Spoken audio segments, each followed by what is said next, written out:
Good evening, everyone.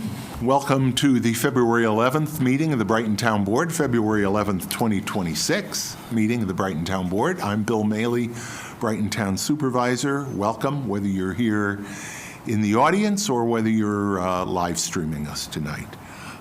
Please rise if you are physically able to do so, or rise in spirit. We'll start with the pledge to the flag. Nate, if you would lead us, please. You got it.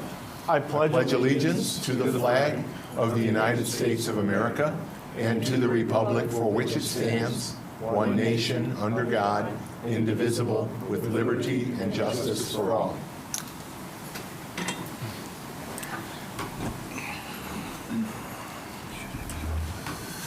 In just a couple minutes, we will start the open forum portion of our meeting. The open forum is the opportunity at the start of every meeting where members of the public can share their comments, their thoughts, their questions with the town board. If you are live streaming us on YouTube, you will have to log into the Teams version of the meeting in order to speak during the open forum. Obviously, you can come here and do it as well. There are detailed instructions for logging into our Teams meeting at the town's webpage, www.brightony.gov. As we have done for many years now, all of our town board meetings are made accessible to the deaf and hard of hearing community thanks to our ASL interpreters. We appreciate you both being here tonight, and maybe some interpreters in training. Welcome. Just as a reminder, the agenda for tonight's meeting, if you're here in the room, it's outside on the table, and it's also available on the town's webpage.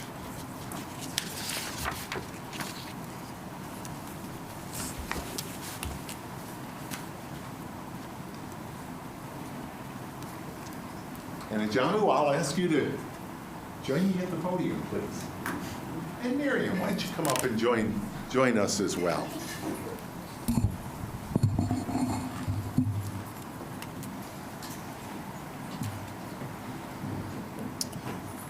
February is observed as Black History Month each year. In 1926, Black historian Carter G. Woodson announced that the second week of February would be observed as what he then called Negro Heritage Week. That week coincided with the birthdays of Abraham Lincoln on February 12th and Frederick Douglass on February 14th. And of course, if you do the math, that makes 2026 the 100th anniversary of that first observation, that first celebration of what was then called Negro Heritage Week. And while an awful lot has changed since then, including, of course, the name and the duration of the observance, the importance, the relevance of the observance of Black History Month is just as real and just as important, if not more so, than it was 100 years ago. Black history is American history. Black history is Rochester history. Black history is Brighton history. And tonight we celebrate Black History Month here in Brighton, and we do so by recognizing someone who is writing and living Black history in Brighton as we speak. Ajamu Kitwama is the Senior Vice President and Director of Purpose and Community at ESL Federal Credit Union. I asked Ajamu, ESL had a little announcement yesterday, whether how this rates compared to the announcement of the new ESL ballpark yesterday. He was generous enough not to answer that question. But Ajamu has been a driving force at ESL, ensuring that ESL supports communities that have been underserved, and at a time when overt racism is emanating from the Oval Office. Leaders like Ajamu, who are committed to an inclusive community at the local level, are more important than ever. It gives me great pleasure tonight to read this proclamation. I'll present it to Ajamu and then give you a chance to say a few words.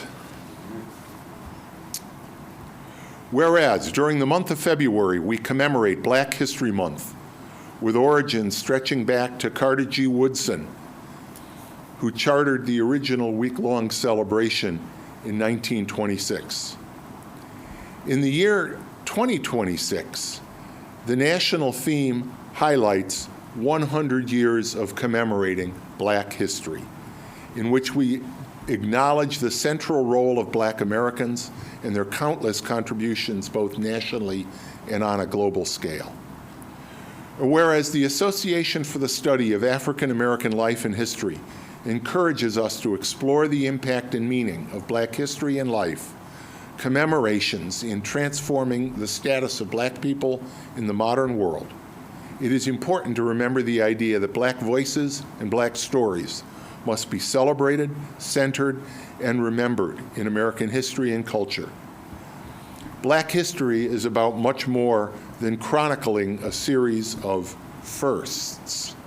The time and place of a breakthrough reflect not only remarkable individual achievement, but is also itself an indication of the progress of Black people in realizing the centuries-old intertwined goals of freedom, equality, and justice, reflected in the realm of business and labor, civics, education, health and medicine, law, media, the military, and more. And whereas Ajamu Kitwama, who in his current role as Senior Vice President and Director of Purpose and Community at ESL Federal Credit Union, drives activities to leverage core business assets, products and services, philanthropy, and community partnerships to deliver on ESL's purpose to help the greater Rochester and Finger Lakes community thrive and prosper. Kitwana's leadership has helped to advance the mission of ESL by sharing financial success through reinvestment in community. And whereas Ajamu Kitwana has been an outstanding thought partner and leader with sustained impact, his strategic framework is crafted around financial well-being, economic growth, and strengthening organizations and systems. It is through Ajamu's leadership that countless community-focused entities, institutions, and organizations have received funding to support the vitality of their operations.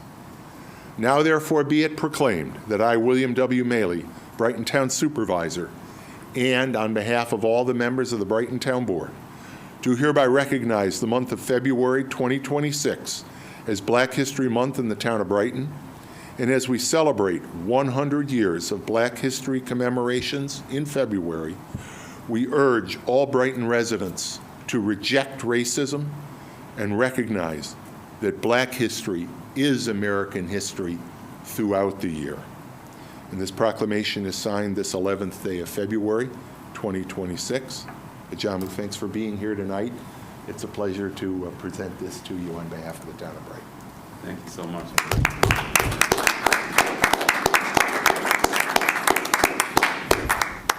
Thanks. I'll say just a few words, and I'm not prepared. I could probably talk for some time, but I'll do my best at being concise. First, such an honor to receive this recognition from the town of Brighton. Thank you, Bill and Miriam and all that contributed to this recognition in honor of Black History Month. I'd like to think that I've got at least as many more years ahead of me contributing leadership and contribution as the years behind me, but it is nonetheless truly an honor to be honored. My family came to Brighton, it's been just 13 years ago. My wife was originally from Rochester, I'm originally from Chicago, but we moved to Brighton for the great schools. We were just talking about the multiple great school districts in Brighton. Our children are in the Penfield School District. There's my wife, Aaliyah Kitwana, who part of our motivation to be here. Picked it for the schools, beautiful parks. We're really close to Corbett's Glen, and it's really a great community to be a part of, and a great place to be in as a part of the greater Rochester community, which, as Supervisor Maley shared, I had the honor to really, for my day job, support the community overall, to see Brighton represented often in supporting the greater Rochester community. So it's an honor to be a part of that. And for a town like Brighton to honor Black History Month, a town that we also embrace for its diversity, to have Brighton embracing its current diversity is really an honor. From some of the work that I do and the history that I and others have learned, we know there's been some ups and downs, including for the town of Brighton, in terms of not always being an inclusive place. And so for now in 2026, to really be celebrating Black History Month, being a part of the solution for Greater Rochester is certainly something I appreciate about the town, and again, I appreciate being recognized tonight. So thanks again, and what a beautiful proclamation. And I do appreciate your willingness to be honest about and reflect the history that has not always been what it should be here in the town of Brighton and in other communities, redlining and elsewhere. We will, of course, and thank you, Miriam, thank you for working on the proclamation, but also thank you for putting together what I think is going to be another wonderful event. A week from Friday, February 20th, the town will be holding a Black History Month roundtable. We're going to be across the street at the Golisano Institute. I'm not going to spill the beans right now. We're going to get the publicity out about a great panel of speakers. So stay tuned to see that panel of speakers across the street at the Golisano Institute, Friday, February 20th at noon. What I will say is we will also have representatives from Garth Fagan dancing as part of the program, and that's going to be exciting. We knew this room wasn't going to be big enough, knowing that Garth Fagan the dancers would be with us. So we're across the street, and obviously we welcome everybody here, but everybody in the community to join us as we celebrate Black History Month.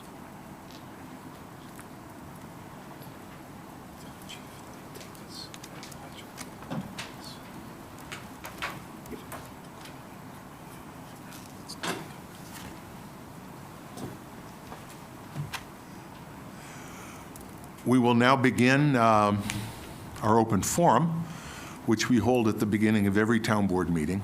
The open forum is an opportunity for members of the public to address the board concerning any matter relating to the town, whether or not it's an item that's on our agenda this evening. And to that end, we do have a couple of public hearings tonight, one to consider a proposed local law expanding the senior limited income tax exemption, and one to take action on improvements and repairs to the monuments in the Homeacres neighborhood. If you are here for either one of those two public hearings and want your comments to be included in the record of those public hearings, I would encourage you to wait until those hearings are called. But if you are here in the room and would like to speak during the open forum, once I open it up, raise your hand, I'll call on you, and you can go to the podium and speak. If you are speaking remotely, again, you have to go to Teams, and there are instructions for doing that. Use the Teams raised hand function, and we'll give you an opportunity to speak remotely. I do ask that all speakers, whether you're speaking in person or remotely, to please state your name and address before speaking. Please limit your remarks to 3 minutes, and I will give a 30-second warning before the 3 minutes is about to expire. If you have a question, we may or may not be able to answer the question, particularly if it's a question about a matter that's not on our agenda this evening. But our goal here, really every time, at every meeting, at our open forum, is to give you the opportunity to share your thoughts with the board and for us to be able to listen thoughtfully to your words, your comments. So please, if you do speak during the open forum, direct your remarks to the town board and not to other speakers in the room. Please avoid personal attacks and outbursts of any kind, including applause, boos, or the like during the open forum, out of respect for other speakers. I do ask that everybody follow those rules and follow further instructions if necessary from the chair. So is there anyone here tonight that would like to speak during the open forum? I don't see anybody here in the room, and I don't see anybody on our Teams live stream. So if, in fact, there is no one, Chris, would you move? Bill, if we have no one for the open forum, I move to approve the agenda. Second.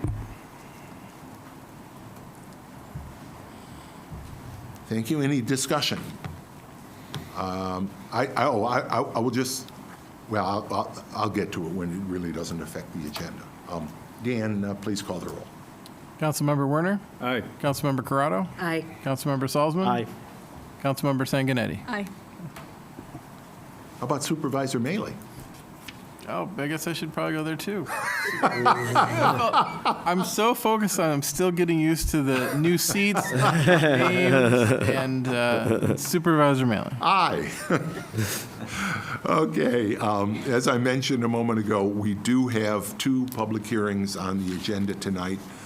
The first one is to consider the adoption of local law number 1 for 2026, known as the local law amending the limited income senior tax exemption.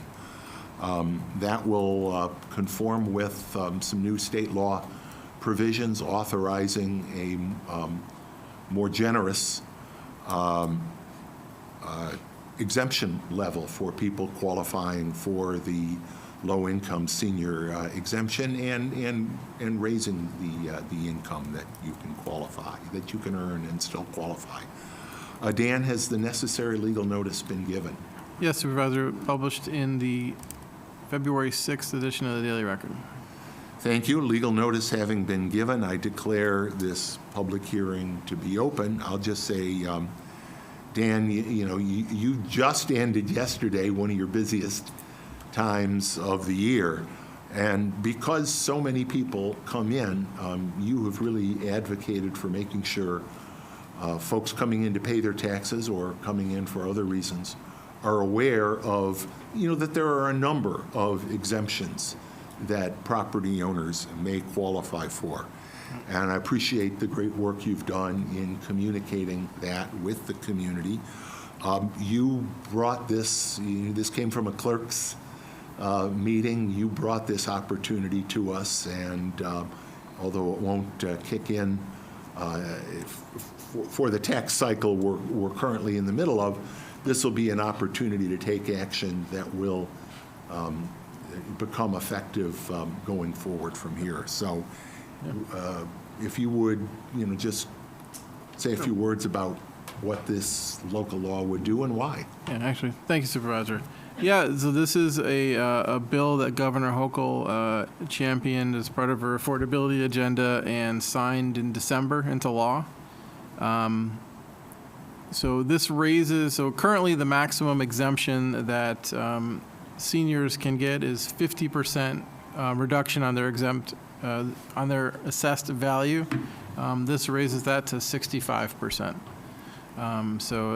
Again, helping they're limited income seniors to afford to be able to stay in their homes, which is certainly a challenge in today's economy for everyone, but particularly those with very limited incomes. So I think hopefully the board will take action on this, because I think it's obviously there's a local option as always, so we need to go through and just sign off on this. To this point, the county has not yet taken action nor have any of the school districts. But again, this just happened in December. So it's a challenge. We needed to particularly jump on this quickly because in addition to yesterday being the due date for full payments on taxes, we're also coming up on the due date for submitting exemptions. So it's been very busy, but we need to be able to do this so that Melanie and Natalie, our assistant assessor, can make the changes in the real property system to allow these exemptions. We have to take this action so that the county can take an action to enter this into the system for us, upping our limit. And then she can now enter the exemptions that are coming in for those seniors who are qualifying for the higher amount. So this is really just kind of the first step in the process in order to let that work happen.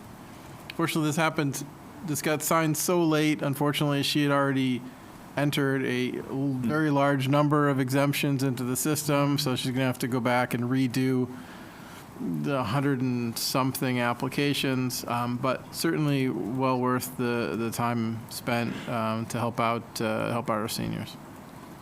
Thanks, Dan. In your conversations with our neighboring clerks, do you have any sense, in particular the school districts, as to whether they will be adopting this local option? I haven't heard anybody. I have talked with Sue Hughes Smith, one of our legislators from the county, and certainly it was something that she was checking on to see if anybody had done anything yet. But again, it's in the world of government, sometimes the wheels turn slowly. And so we're, about 2 months out from that getting signed with holidays and everything else happening. Really, this is, I think we're probably just one of the first ones to jump on it. Good. Well, I'm glad we are. Is there anyone here that would like to address the board on this public hearing on local law number 1, amending the limited income senior tax exemption? See no one in the room, and I see no one on the screen. So with that, I declare this public hearing to be closed. Councilmember Corrado, would you like to make a motion? Yes, be happy to. In the matter of the adoption of local law number 1 of 2026, known as local law amending the limited income senior tax exemption, I move that we adopt the resolution before us. Second. Discussion. I'm only going to note it's the 2 white-haired council members who made the motion and seconded it. I did. Was that a setup? I think we were. I think we were, Chris. Yeah, I did see someone in here today, and I was coming up the stairs. He was coming down the stairs, and he had said he had just come in to talk about the exemption, and he was disappointed he didn't qualify. He said, "Oh, you're still too young," and he laughed. No, he said, the good news was that his earnings were still high enough that he didn't qualify. But he came in to ask, and that's what we've wanted to have. And again, as a quick another plug, we've got March 1st is the due date for these applications to get in. Again, it's primary residents, 65 and older. And then there's an income calculation that goes into it. And this is something that is shaped kind of how I'm going to look at this going forward, because traditionally I've not been involved in this process from the clerk's office. And too often people look at, there's been always a notice on the bottom of the school bills, and people look at that and they're like, oh, star, and mentally move on to the next thing in their life. And I think we can do a better job. This postcard's proving that. I think we can do a better job going forward. I don't want to say we. Certainly we can, but this is not a Brighton shortcoming. This isn't across the board. I don't think anybody does a good job of this, which is why again, the governor had put through last year requiring the second notice be sent out 30 days before the due date. Because I think, she'd recognize that, again, statewide, could be better done. I think it's going to inform our how we do business going forward, both in the clerk's office as well as the assessor's office, with whoever is coming next, to really just kind of focus on finding more ways to get this out there. So on the website, brightonny.gov/exemptions, that's where all the information is about these. And if you're not sure if you qualify, there is I've put in, based on my conversations, returning calls, I've been tweaking the website. As I hear the questions coming in, I'm tweaking the website to try and answer the next person that has that same question before they even ask it. And there's an income calculator that's now on the website. So you look at the 5 lines on your federal 1040 return from 2024 and just plug in those 5 numbers, and the formula is right there. And then if at the end of that you're beneath the 58,400, again, right on that same page is a link to request a copy of the application be sent right to you. So I think, it's kind of learning on the fly. It's been, again, I've never looked at it from this perspective, from this end of the hall before. So this is, I think, going to, again, inform my staff going forward, too, and how we're going to talk about this in the years to come. So I think there's still time to get your stuff in. So give me a call. Great. Thank you, Dan. Thank you for all of that, not just this matter, but all of the work you've done on the various exemptions. And sorry, just again, really quick, and I mentioned her before, but huge shout out to our assistant assessor, Melanie Natali. Just seeing her, she's so good with our residents, and seeing her, and then the people that she's talked to, and her, real determination at working on this, and keeping these things going. Because as much as I've been talking to people, I'm trying to take the low-hanging fruit off of her plate, and trying to handle the phone calls and taking a lot of these applications. But now she still has to do the more higher trained functions of entering this stuff into the system and generating all the letters that go out and letting people know what this is. So definitely a team effort for sure. Thank you, Melanie. Anything further? Then I declare this public hearing to be closed. We have a motion.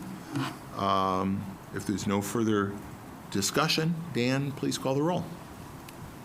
Councilmember Werner. Aye. Councilmember Corrado. Aye. Councilmember Salzman. Aye. Councilmember Sanguinetti. Aye. Supervisor Mealy. Aye. The next public hearing relates to the Homeacres Neighborhood Improvement District, and specifically the repairs, improvements, restoration of the entrance monuments that are at all of the different entryways to the Homeacres Neighborhood Association.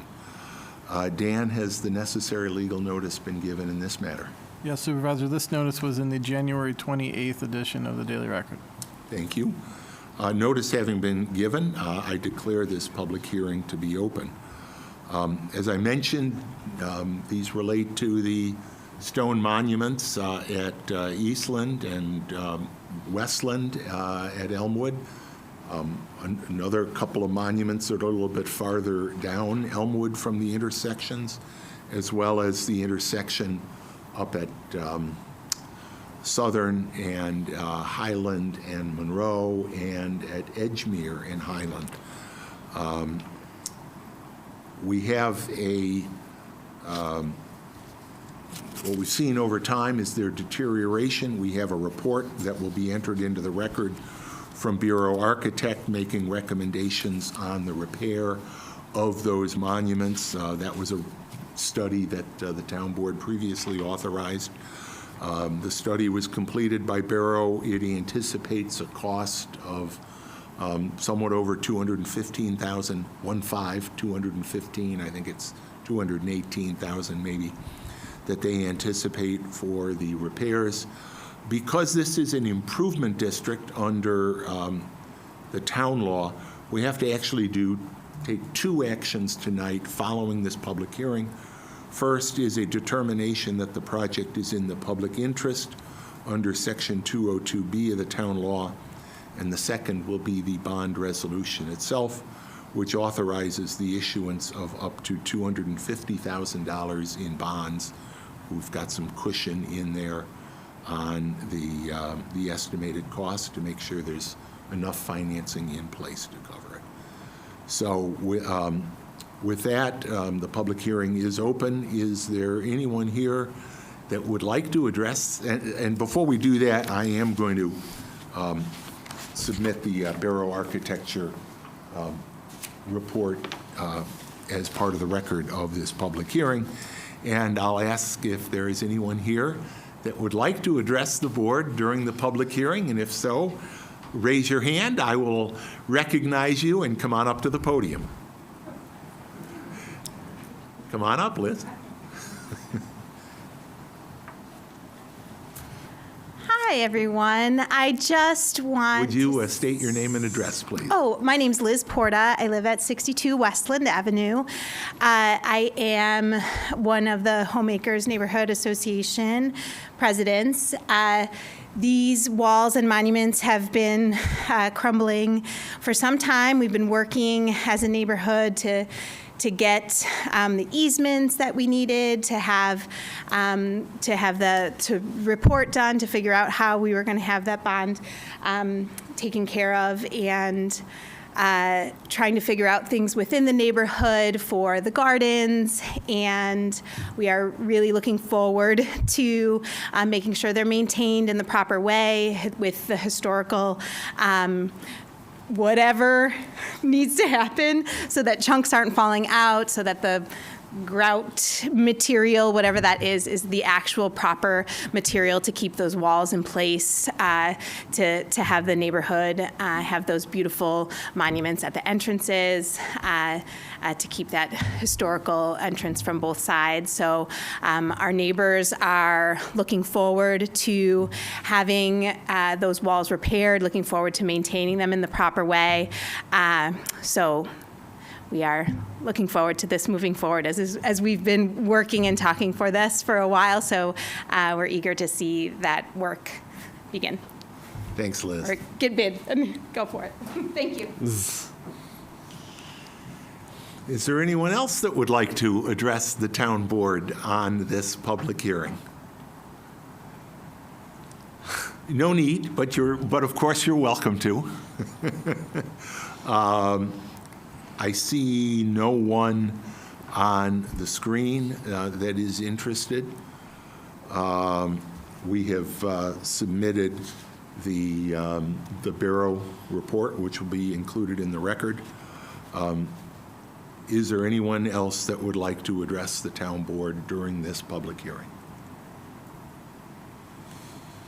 Hearing none, I declare this public hearing to be closed, and as I mentioned, because this is a neighborhood improvement district, we do have two action items to take, and you have two resolutions in your packet, both prepared by bond counsel. The first one is a resolution determining that it is in the public interest to undertake those improvements. So I will ask Councilmember Warner if you would make that motion, please. Bill, with respect to the improvements to the entrance monuments for the Homemakers Neighborhood Improvement District, I first move that we adopt a resolution finding that this monument and improvement is in the public interest in accordance with Town Law Section 202A. Second. Discussion. Hearing none, Dan, please call the roll. Councilmember Werner? Aye. Councilmember Corrado? Aye. Councilmember Salzman? Aye. Councilmember Sanguinetti? Aye. Supervisor Mealy? Aye. And the second resolution, also prepared by bond counsel, the Harris Beach law firm, authorizes financing of those bonds, of those improvements by the issuance of bonds up to the amount of $250,000. What I anticipate will happen is that during construction, draws will be made on a bond anticipation note to cover the costs as they are incurred. That bond anticipation note will have a term of 1 year, which I doubt will have to be extended because I know the expectation is that the work will be done this coming calendar year, this coming construction season. And then once we know how much the project actually does cost, it will be converted into a term bond of 15 years, and then it'll be paid over that 15-year period. So, Clara, can I have a motion to adopt this bond resolution? Sure, I please? move that we approve the bond resolution before us. Second. Discussion. Hearing none, Dan, please call the roll. Councilmember Werner? Aye. Councilmember Corrado? Aye.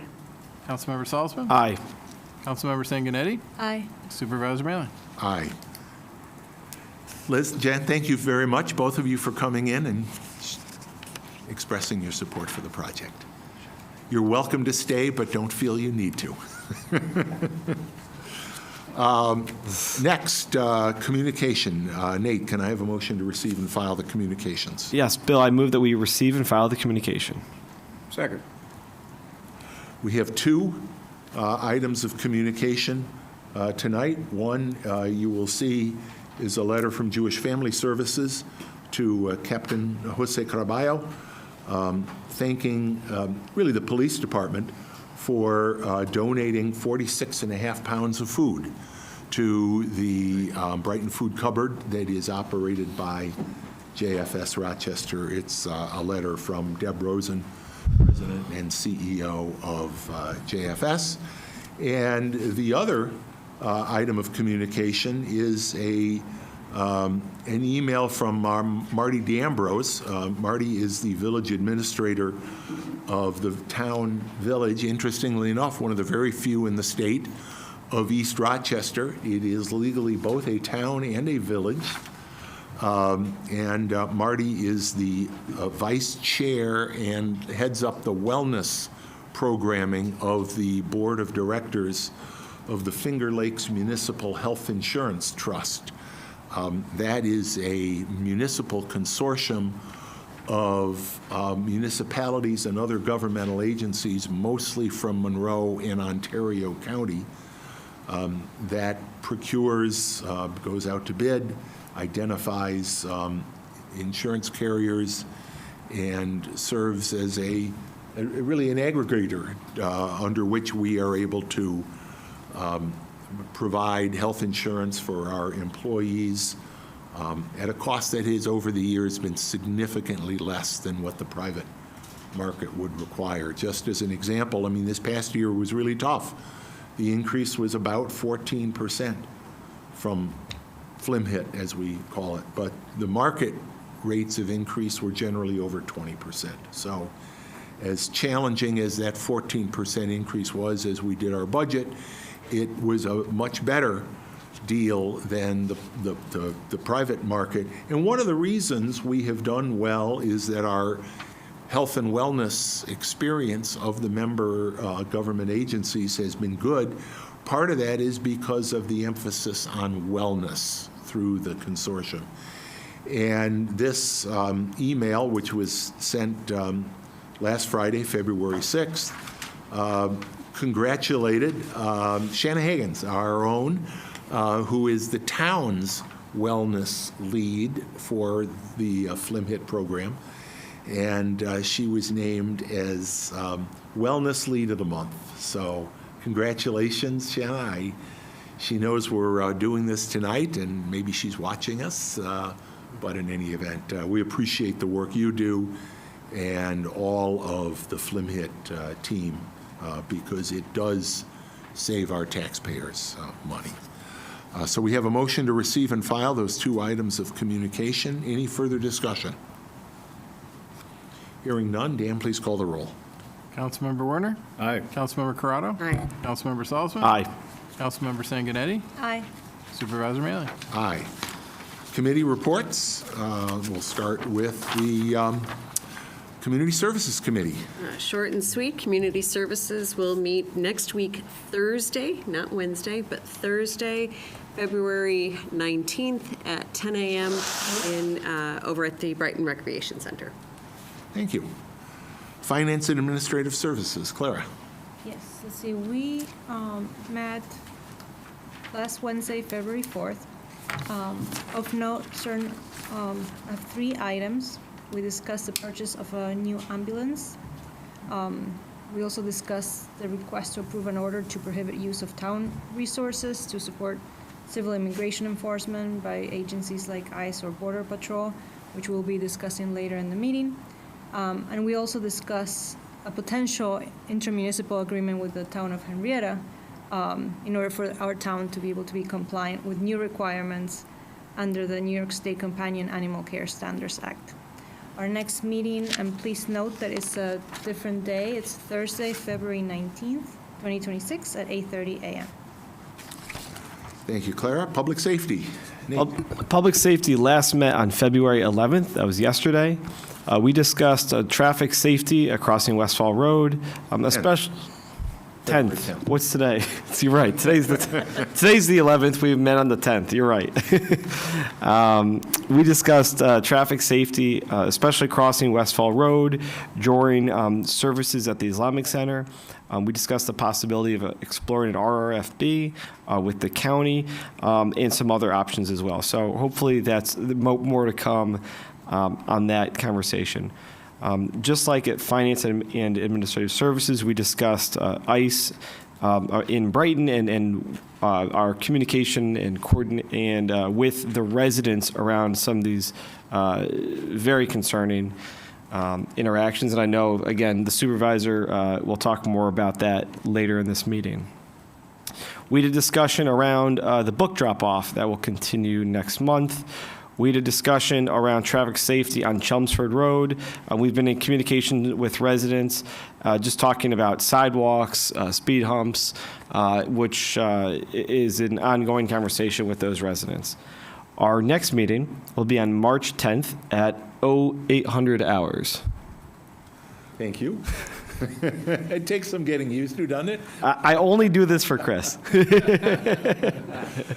Chris, the other Chris, Public Works Committee. Bill, I defer to Councilmember Corrado, who was able to chair the meeting in my absence. You missed a really good one, but we did. understand you were reviewed soaking up California sun and considering the public works of another great state and bringing good ideas back with you, right? We did discuss politics in the San Diego area at great length.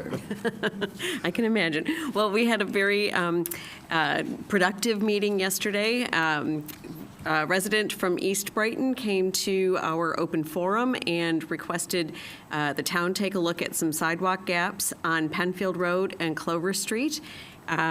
So we have added those 2 segments to the lists that we maintain for opportunities to fill in, particularly the one on Penfield Road, because that is a county road, and we can fill that spot. And I learned something yesterday. Chris, you may not be aware of this, and you missed out on this learning.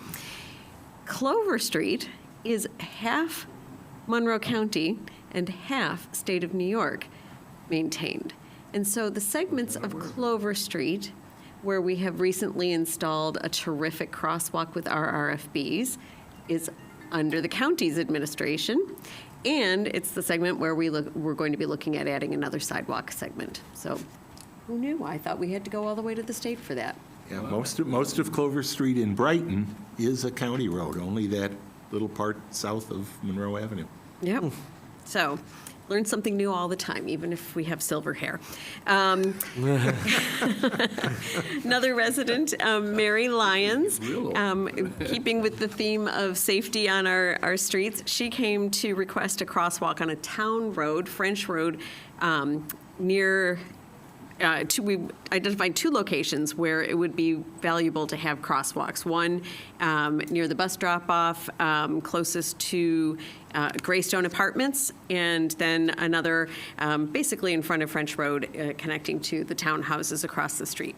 So our terrific town staff are going to be taking a look at that, running through the checklist, and helping to determine how best to proceed.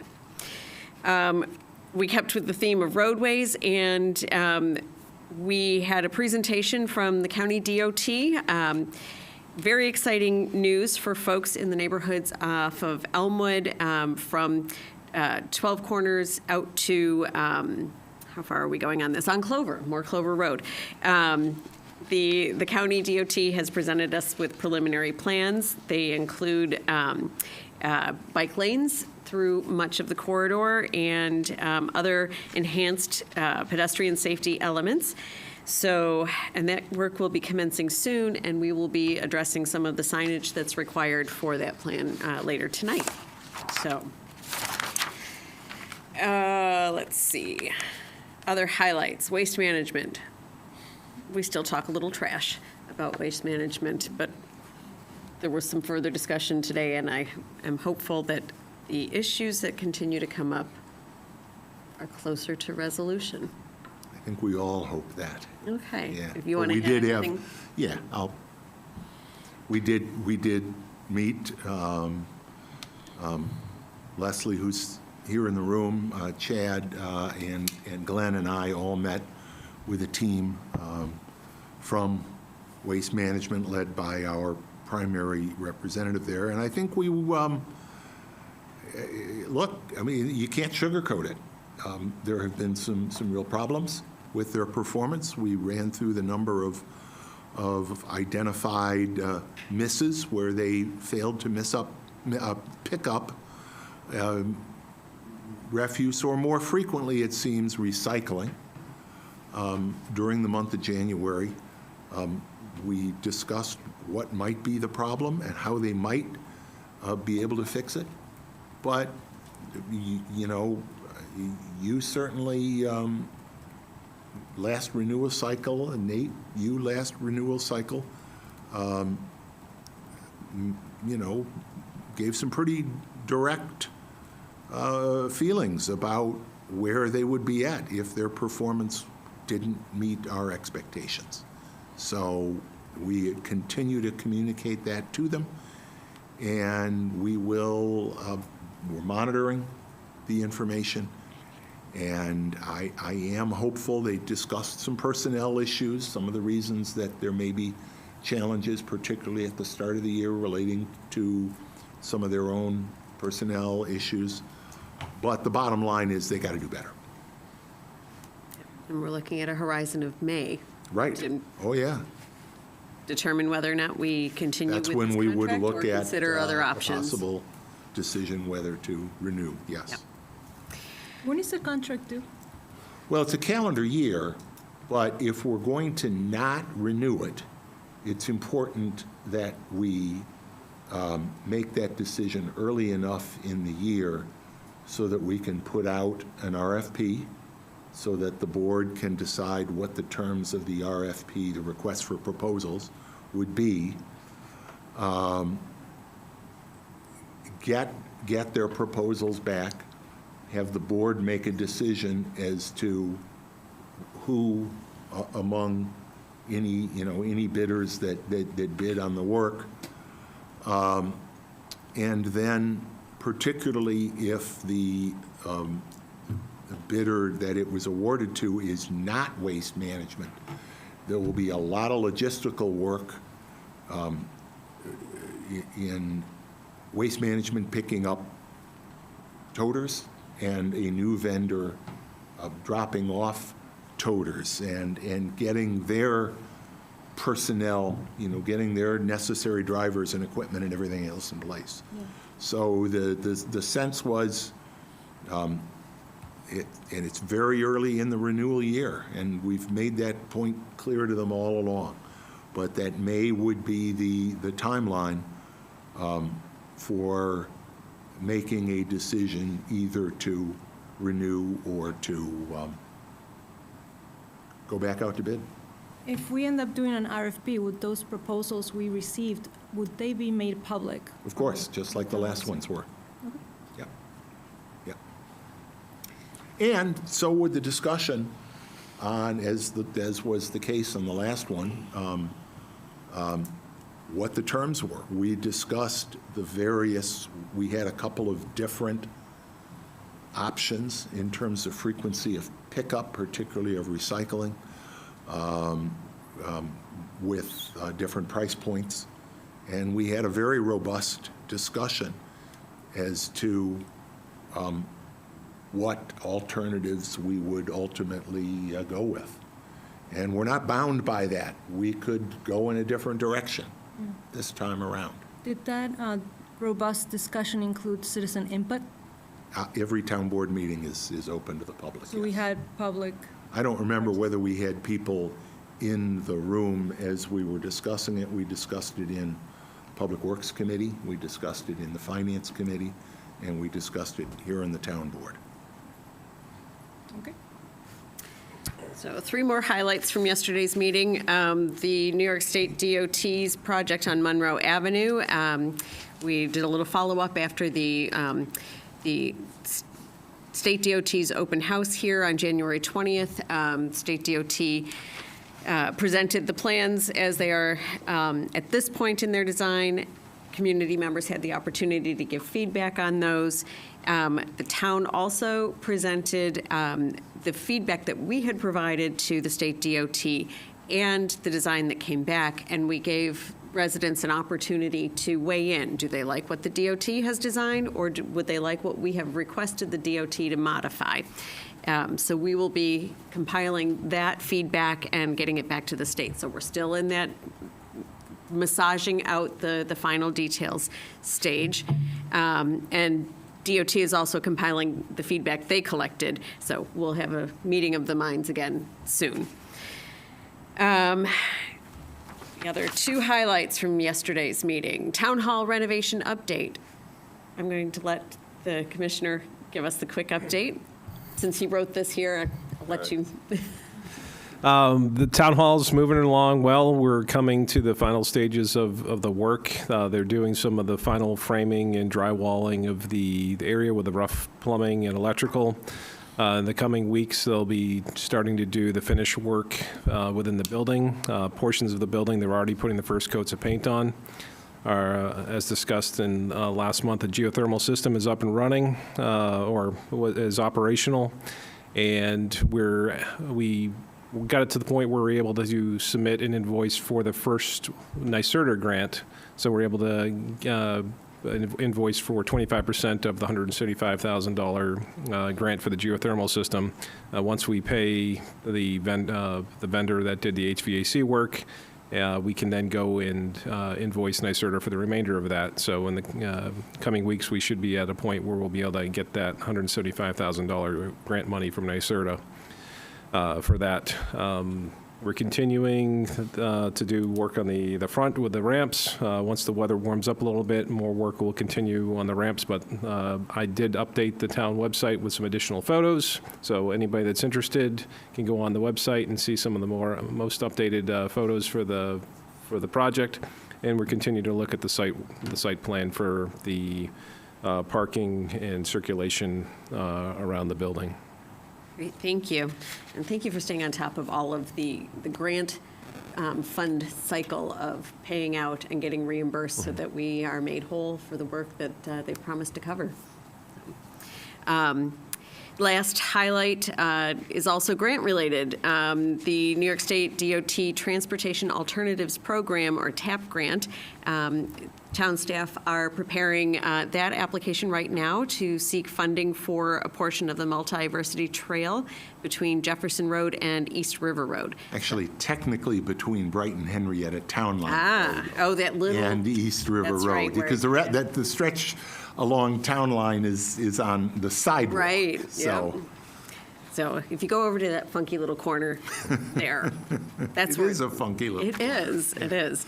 So application is due March 15th, and the town will have to approve a resolution funding 20% of the allowable cost. So ideally, we'll be we're on track to get it submitted. We've got support from partners in this trail project. And to that end, we had another internal meeting today going over, some of the details of that, fleshing out, because you mentioned the 20% match on this grant application. We will be coming to the next Finance Committee to ask the Finance Committee to approve, so that then we can go to the town board meeting right after that with a resolution specifically authorizing the appropriation of funds for the 20% match. We'll discuss that. We had the internal meeting today to discuss some of the details and where it looks like we are in terms of the amount of money that we will have to appropriate as our share of the match. We don't have a final number yet, but it was a good discussion, and at Finance next Thursday, we will have a specific proposal. Yep. Good. That's exciting. So connecting U of R, RIT, and MCC. And the next meeting of the Public Works Committee will be Tuesday, March 10th at 9 a.m. right here. And I assume my colleague will be in attendance. I will be in attendance. Excellent. I'm giving you a hard time, I'm just jealous you were out in the sunshine. Thank you, Christine. New business, reading and approval of claims. Clara. Let's see, earlier today I reviewed the claims. The total was $1,596,257.34. Notable claims include partial payments for property taxes that were collected for both Brighton Fire District in the amount of $800,000 and for the Henrietta Fire District in the amount of $200,000. All claims appear to be in order, so I move for them to be approved. Can I have a second, please? Second. Discussion. Hearing none. Dan, please call the roll. Councilmember Werner? Aye. Councilmember Corrado? Aye. Councilmember Salzman? Aye. Councilmember Sanguinetti? Aye. Supervisor Mealy? Aye. Nate. The next matter seeks to accept a donation to the police department from Howard and Daphne Cohen in the amount of $500 and make the necessary budget amendment to accept this donation. I move that we approve this matter as prepared by the attorney to the town. Second.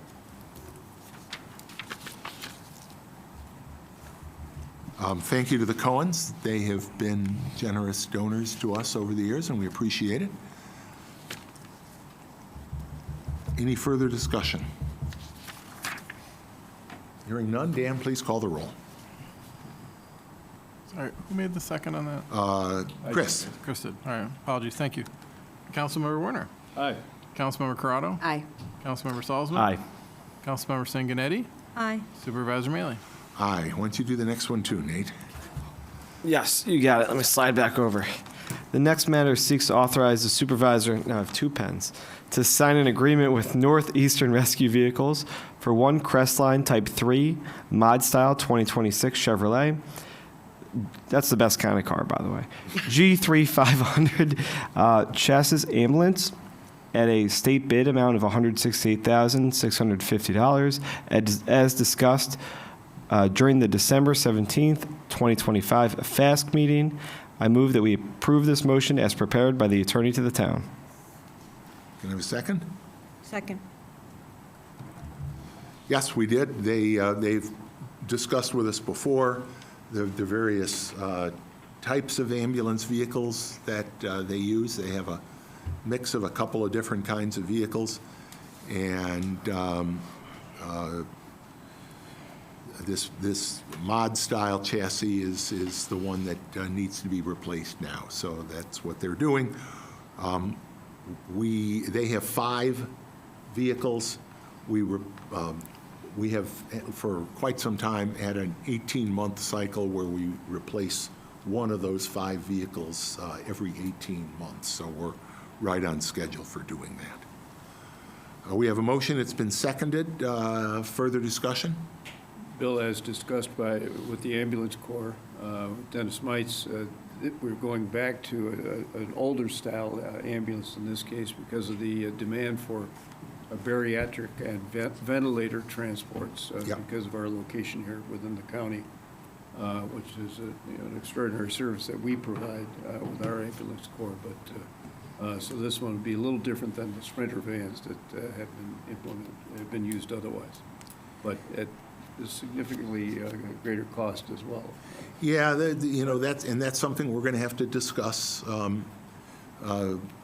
when we get into the budget process, because as we've discussed, we purchase these vehicles through the ambulance district, so they're funded through the town as part of our partnership with Brighton Volunteer Ambulance.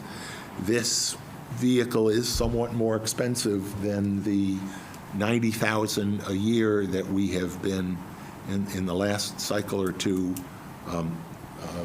including in the ambulance district budget. So we'll have to look. This may necessitate a bump somewhat in the ambulance district contribution. But having said that, we are in much, much better shape.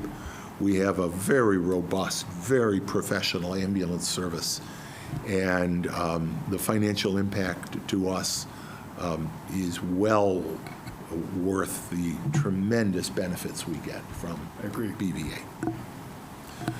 We have a motion. It's been seconded. Further discussion? Hearing none. Dan, please call the roll. Councilmember Werner? Aye. Councilmember Corrado? Aye. Councilmember Salzman? Aye. Councilmember Sanguinetti? Aye. Supervisor Maley? Aye. Chris? Thanks, Bill. The next item is to authorize the supervisor to execute the sanitary sewer easement from Quickleys to the town of Brighton over property at 3108 East Avenue. I move that we adopt the resolution before us. Second.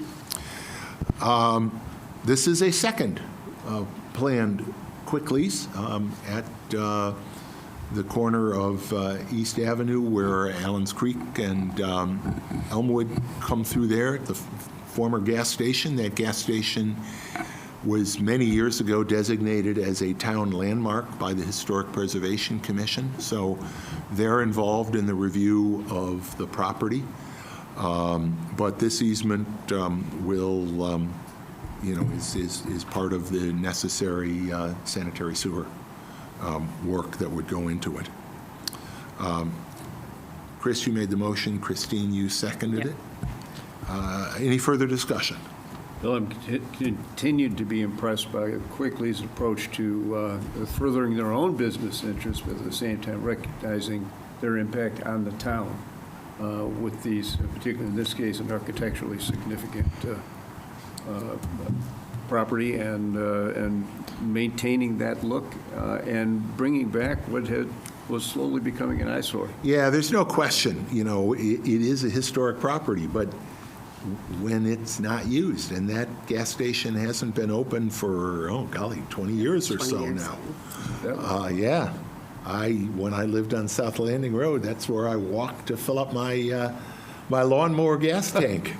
But they had closed before I moved to my current home. So, yes, it'll be good to bring that facility back in to get the other benefits of Quickly's at that location. If I could add to Councilmember Werner's observation, one of the other really good things that they're doing with this project is reducing the amount of asphalt and expanding the green space. So where you see now a swath of asphalt in front of that adorable building, it'll now be a little greener and more pleasant along there. Yep. Yep. Okay, we have a motion and a second. Anything further? Hearing none. Dan, please call the roll. Councilmember Werner? Aye. Councilmember Corrado? Aye. Councilmember Salzman? Aye. Councilmember Sanguinetti? Aye. Supervisor Maley? Aye. The next matter relates to appointments to various volunteer boards. These are appointments that you made at the organizational meeting back on January 2nd, but for various reasons, some of the people we appointed that day were not able to sign their necessary oaths of office. The resolution that I think you got an updated one late in the day that took one of those people out, but this would be Chris John to the Architectural Review Board, George Smith to the Planning Board, Bill Brower to the Sustainability Oversight Committee, and Andrea Tompkins-Wright to the Zoning Board of Appeals. Christine, can I have a motion, please? Yes. In the matter of authorizing appointments to various volunteer boards as outlined by the supervisor, I move that we adopt the resolution before us. Second. Discussion? Yes. Bill, so you mentioned on the newsletter, Brighton Connections, that you can go on the website and see vacancies. Where on the website does it show what vacancies are for each of these volunteer boards? When we go out, when there are vacancies, normally what happens is Bridget posts a sort of an invitation, send your application. But there's there's no place on the website today that says we have a vacancy on the planning board, the zoning board. Like there's no place. It's under the latest news, so as long as the vacancies are, we go on brightonnewyork.gov and scroll down. Latest news shows the vacancies for conservation. It would be like an ad, but it's not like I can go on the planning board landing page and see. If the planning board, if the staff to the planning board or the liaison, planning board doesn't have a liaison, but if the staff to the planning board updates the planning board page, that can be put there. So for example, with the conservation board, I'm liaison to conservation board when there's an opening. When staff has the capacity to take the time to make that update, I've asked them to put the call for the applicants there. On the landing page. Yeah. So each one gets managed. Differently? Yes. It would be good for us to have some consistency, and we're getting there. Any further discussion? Yeah, that brings me up to a follow-up question. How many people do we have in our town staff that can update our website? I'd have to get back to you with that number. Quite a few. Okay. And different people who would take responsibility for different departments. Thank you. Anything further? Dan, please call the roll. Councilmember Werner? Aye. Councilmember Corrado? Aye. Councilmember Salzman? Aye.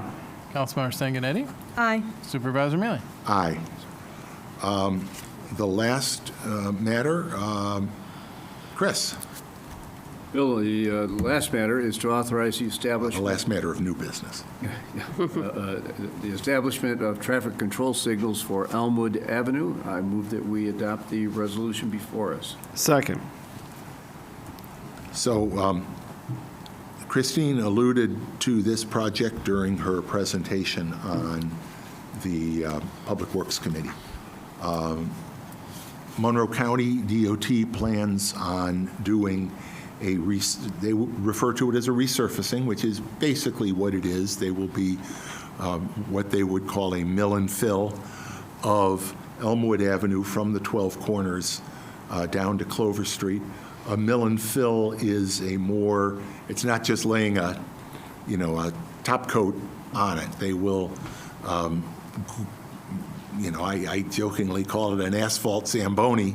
They will chew up the asphalt and lay a new pavement, not just a top coat, through that area. For the most part, the configuration of Elmwood will remain the same. It will largely remain the two-lane street road that it is today, with a very slight modification, putting in a left turn lane at the left turn into the 12 Corners Plaza, just to the east of the 12 Corners itself, where traffic. That's going to be a two-way Teflon left turn lane. That's right, For yeah. eastbound and westbound. Correct. But it's usually the eastbound traffic of people trying to get into the Right. plaza. Right. Although with Quickley's Quickley's, there now, there's right. more volume into that driveway as well. But what this does, and this is something that we do every time the county has a significant highway project, we are authorizing various signage And among those are bike lane signs. And in your packet, you'll see the letter delineating the various bike lane signs as well as no stopping and no standing signs. So this resolution authorizes, it shows our consent, our approval to having the county DOT install those signs once the project is completed. We did talk with them. They came in yesterday. Appreciated the presentation that they gave to the Public Works Committee. Because it is only a repaving and not of the same, reconfiguration as some other projects, although we asked and asked again, they are not going to do a separate public information meeting. But I think we will be able to get those plans up so people can see them. So this is just because this is just a mill and fill, there's no opportunity to fix past errors of sidewalk omission? That's correct, although some of those past errors of sidewalk Some we've omission. been able to address, but not in this particular section. Part Well, of it, around yeah. the trail, there Yeah. was a little bit there, but in general, the And other side and. there's some going east from the 12 corners. I know we didn't do the whole distance. Because But I'm I- so excited about this project, I might even have it in my, Yeah, sorry, I didn't mean to. So it doesn't- Or we didn't do something, but I'm more of just that, Elmwood could use more sidewalk. Yes, it could. Here, we'll pass it down to Dan. You can take a look closely at the plans. Okay. Although these plans don't include the town, the sidewalks that the town will be installing, taking advantage of the county's 50% grant program, which will fill some. They won't be doing it because it's not a rebuild of. Correct. everything completely. Okay. They will be redoing a lot of the handicap ramps, though, to make them ADA compliant. Yeah, And yeah. able to stand up to plows. Right. Yeah, we had some discussion about those. They're not going to do the rubberized, they're going to have cast iron. I don't know what the technical term for it is, but with the little knobs that allow people. In the cast iron, I think they pour right into the concrete. Yeah, yeah. Where the other composite material, some of them were glued, some were just, you'd have to drill Stamped on. an anchor hole and screw them on, and they just did not hold up with their sidewalk plows. And we also discussed the fact that some of their crosswalk materials have not held up well from the western work on Elmwood west of the 12 corners. They have clearly been damaged by plows this winter, even though they were just reinstalled for a second time last year. So I'm hopeful, there was some discussion about whether the pavement was too moist or whether there was a temperature issue, but the county is going to have. They're very aware Yeah. of what they've done in the Yeah. past, and they'll hopefully do in the future. Yeah. Learning from past mistakes. Yes, yes. Okay, we have a motion. It's been seconded. Any further discussion? Hearing none. Dan, please call the roll. Councilmember Werner? Aye. Councilmember Corrado? Aye. Councilmember Salzman? Aye.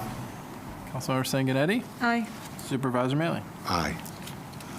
Matters of the supervisor, the first thing I do want to, we do have a resolution. We don't often in the matters of the supervisor section, but we have all obviously seen the events in Minneapolis and in other cities and the threats that have been made to cities. People are, I believe, absolutely legitimately concerned with overreach by ICE, whether it's through their use of their administrative warrants, which aren't traditional warrants, which would be issued by a judge. They're really just warrants issued by somebody else that works for ICE. You don't have the oversight. I think constitutional scholars most of them would tell you they fall short of what the Fourth Amendment to the Constitution requires. The chief and I and the chief and the board have had conversations about ICE. One of the observations that the chief has made is that they don't communicate. Local police agencies have asked ICE to communicate with them, as other law enforcement agencies do within the county, whether it's state police, even other federal agencies. But we haven't seen that from ICE. That's troubling. Informally, over time, a number of policies have been developed. The police department, several years ago, stopped using Border Patrol for interpreters. That was certainly could put someone very much concern if in this time, if we had federal agents, ICE agents, or other immigration or Border Patrol people, interviewing someone who was a car in an accident. God forbid that we don't want someone in that position to be put at risk. We discussed and unanimously adopted a memorializing resolution last January. But I think it's important, given what we've seen, that we augment that. And the resolution that you have here is largely based on a resolution that City Council in Buffalo recently adopted. It has some changes that mostly reflect, A, that Brighton is a town, and B, some of our past history. But I think what this resolution will call out is the fact that the Brighton Police Department does not and will not assist ICE with civil immigration raids. The chief will, I've heard him say it many, many times, civil immigration enforcement is not part of the mission of the Brighton Police Department. It's not what they do. Obviously, if there were a court order, but as we've seen, that's not what ICE has been using, and in fact, they've even gone beyond their administrative warrants with this new, knock down the door, no knock policy that raises its own very serious issues with law enforcement and how the police department would investigate such an incident if that were to ever happen, because who knows who it is knocking down your door. The town does not expend any resources, not just police resources, any resources in support of ICE civil immigration activities. We don't allow them into, if they were to come into town hall, obviously we would allow them into the building. They have a right to be in the building, but we would not invite them into the non-public areas of the building. We would not give them carte blanche to the building. We provide services to people regardless of their immigration status, regardless of their citizenship status, and we wouldn't share any of that information with ICE or other federal civil immigration enforcement agencies. All of those things are clarified and made the sense of the board through this proposed resolution. Again, although I normally don't have motions like this during the matters of the supervisor, I move that we approve the resolution relating to this matter. Can I have a second? Second. Discussion. Bill, how more expansive is this than the resolution I believe we implemented some 6 years ago, perhaps? Well, we adopted a resolution last January. And that also addressed some of these issues, but that was really a sort of a memorializing, expressing the sense of the board. This is, you are directing me to issue this order prohibiting these delineated activities. Federal civil use of Brighton resources for federal civil immigration enforcement, non-discrimination in services, information collection, assisting with federal civil enforcement. There's a number of specific items that are set forth. So I strongly support it. So it's broader Glad to see it. and it's more mandatory. A question about the practice of some agencies using Border Patrol for interpreting services. We clearly will not be doing that. We haven't done that. But do we have resources for interpretation and translation if? We do, and Chief, I don't know if you want to. So probably, longer than that now. Probably at least 6 years ago, we... That may be what you were thinking of. 6 or 7 years ago, we partnered with Language Line Solutions, and we've even expanded that partnership within the last three or 4 years. So the officers have cell phones in their cars. They have instant access to the phone, an app, and they can reach interpreters right from their car, right in the field, which 10 years ago wasn't as easy as it is today. And virtually all languages are accessible, or? Gosh, hundreds. Okay. Hundreds of languages. If you can Google Language Line Solutions, at least hundreds. All right, thank you. And we have that also available in the other town facilities, in the buildings too. We use that same service as needed, when customers come in and need assistance in other languages. Excellent. That was my second question was, is this available to the? Yeah, it's all a web-based departments? product, Okay. so you can have it right on your desktop. But the most important thing for us, law enforcement in the field, is having it on their phones, having the app right on their phone. Excellent. Thank you. Further discussion? Hearing none, Dan, please call the roll. Councilmember Werner? Aye. Councilmember Corrado? Aye. Councilmember Salzman? Aye. Councilmember Sanguinetti? Aye. Supervisor Mealy? Aye. Thank you, everybody. Continuing with matters of the supervisor,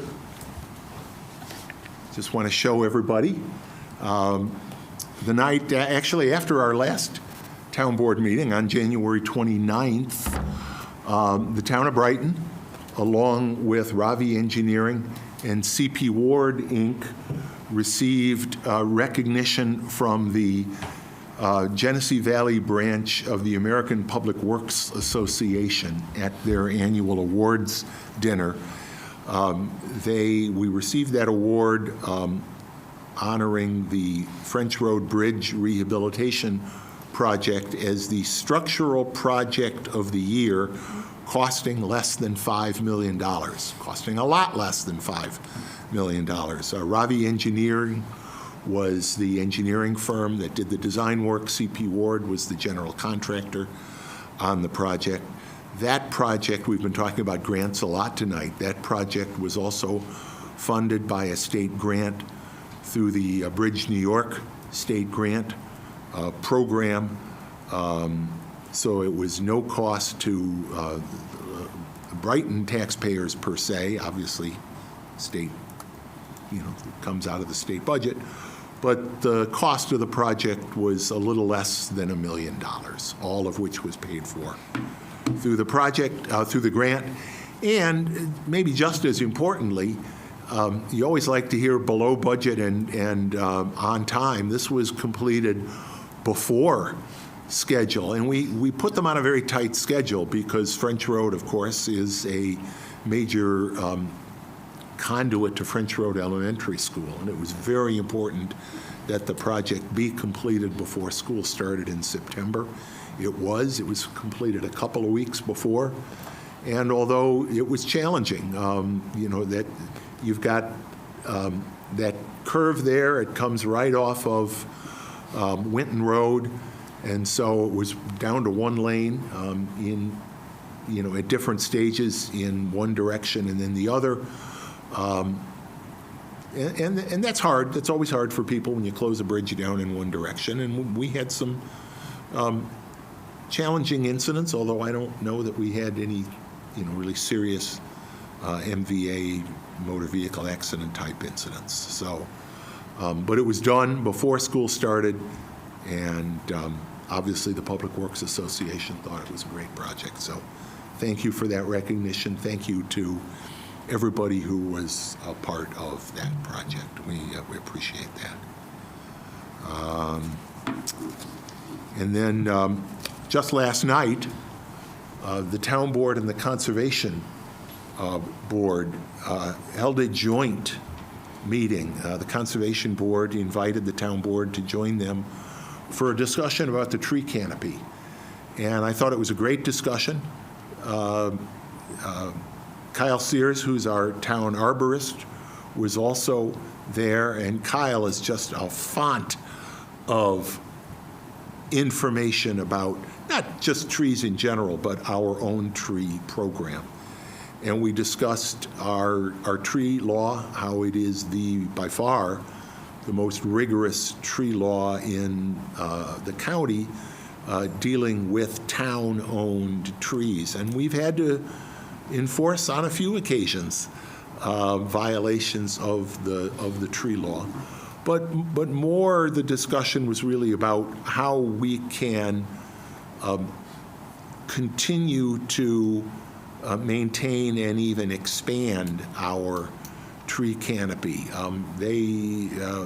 We had numbers from 2023 where, frankly, we did not meet what was then our goal of planting one tree to replace every tree that was taken down because it was dying or diseased.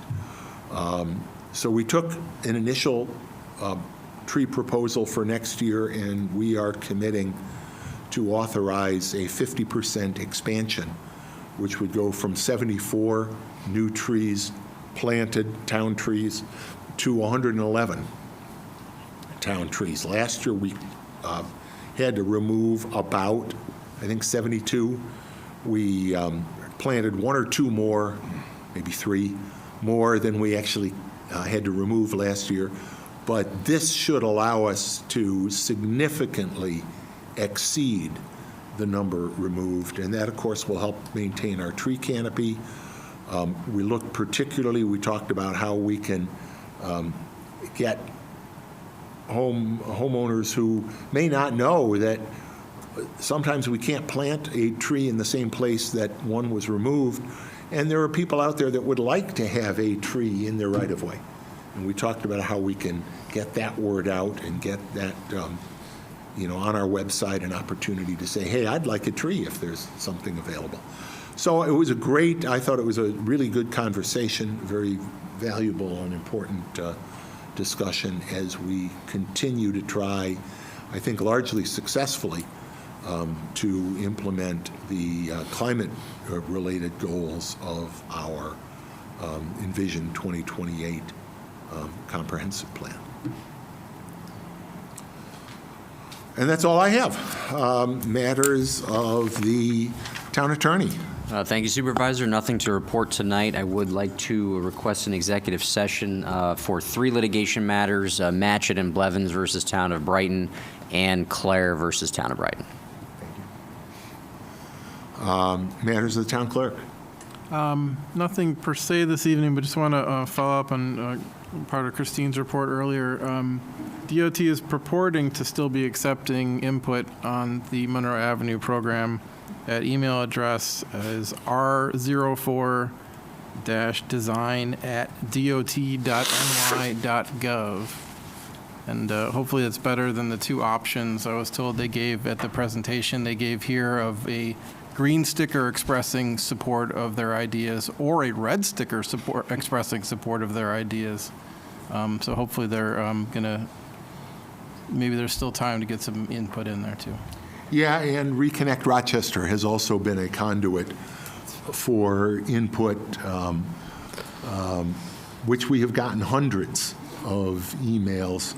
To be fair, they're an advocacy group supporting things, so Yep. it's Yeah, this. people that are not in support of that would not be going through them. No, they probably wouldn't, although we've gotten some that have, they people who use that Reconnect Rochester link can write their own messages, and some have, but yes, the overwhelming have used the form letter format. But it was really encouraging to see how much the objectives of Reconnect Rochester coincided with the objectives that the town expressed of reducing the speed limit to 30 miles an hour. The bike lanes, the 5-foot wide bike lanes, maintaining, really important, the traffic signal at the Warrington-Sylvan intersection. So there was a lot of convergence there. And so I'm very happy to see people use that Reconnect and connect with Reconnect Rochester, because it's a great organization both for advocacy as well as just cycling in general in the area. 510 letters sent so far. Beautiful. No tally on pro versus con, but I think we know. Matters of the, is that everything, Dan? Yep. Matters of the town board. only that I'm going to win Dan over on some of these upcoming changes. Not happening. We're working on it.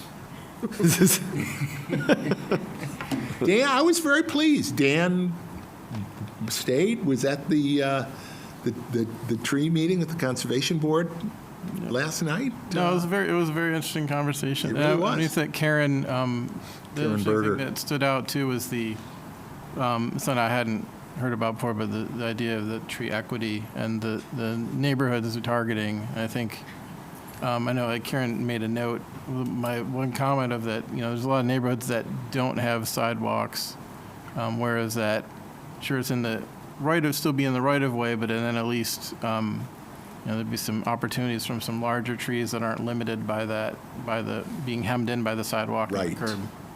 Or risking, upheaval of the concrete because of their roots. I mean, it really does give us a lot more flexibility, again, for people that are interested in having those trees planted.